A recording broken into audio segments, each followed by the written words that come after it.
নমস্কাৰ প্ৰিয় বন্ধুসকল, সকলোকে প্ৰীতি সম্ভাষণ জনাই নতুন এটা ভিডিঅ'লৈ আপোনাক স্বাগতম জনাইছোঁ। চাওক, মই ডিমৌমুখত উপস্থিত আছোঁ, শিৱসাগৰ জিলাৰ ডিমৌমুখত উপস্থিত আছোঁ। এয়া চাওকচোন, এইখন ডিমৌ, শুকান ডিমৌ, আৰু এই শুকান ডিমৌখন দেখিছে নহয়, এইখনেই পৰিছেহি দিচাঙত, ডিমৌখন নদীত। আৰু এইটো সন্মুখৰ পৰিৱেশটো দেখুৱাইছোঁ। এইবিলাক নাওবোৰ যে দেখিছে, এইবিলাক মাছ মৰা নাওসমূহ, নদীত মাছ মৰা নাওসমূহ। এইখন এখন ডাঙৰ বৃহৎ জাল।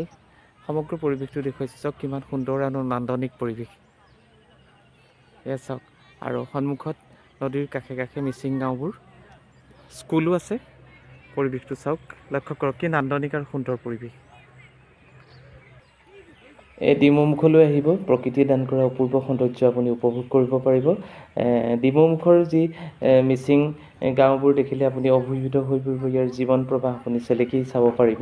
আহিব ডিমৌমুখলৈ, ইয়াৰ প্ৰকৃতিয়ে দান কৰা অপূৰ্ব সৌন্দৰ্য উপভোগ কৰিব পাৰিব। কিন্তু ইয়াৰ যি সমস্যা, এই সমস্যাসমূহ মাজলৈ আমি আগবাঢ়িছোঁ। আহকচোন। এতিয়া কিন্তু আবাদীত পৰিণত হৈছে। ইয়াৰ মূল কাৰণ কি হ'ল জানেনে? বাৰিষাৰ বানপানী।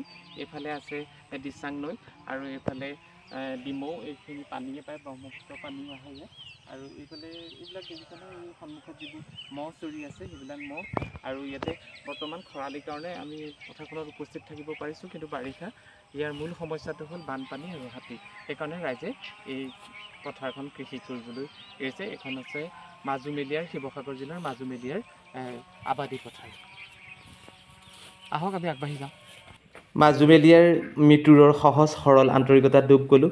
বইনাই বইনাই বুলি নতুন সম্বোধন মোৰ বাবে এয়া ভালো লাগিল। আৰু আমি কেনেকৈ খালোঁ, কি একেলগে খোৱা বোৱাখিনিও আপোনালোকক দেখুৱাইছোঁ, তেওঁলোকৰ মৰমবোৰ দেখুৱাইছোঁ। আচলতে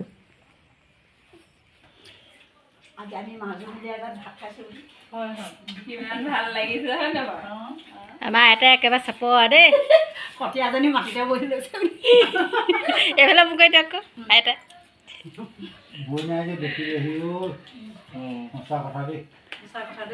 কিমান ভাগ্য ভাল হয় নে বাপে? হা নাহিব বুলি নাহিব নাই কেলে নাহিব নহয়। মোৰ মাইক নহ'ল, মই কৈছোঁ বইনা আহিব।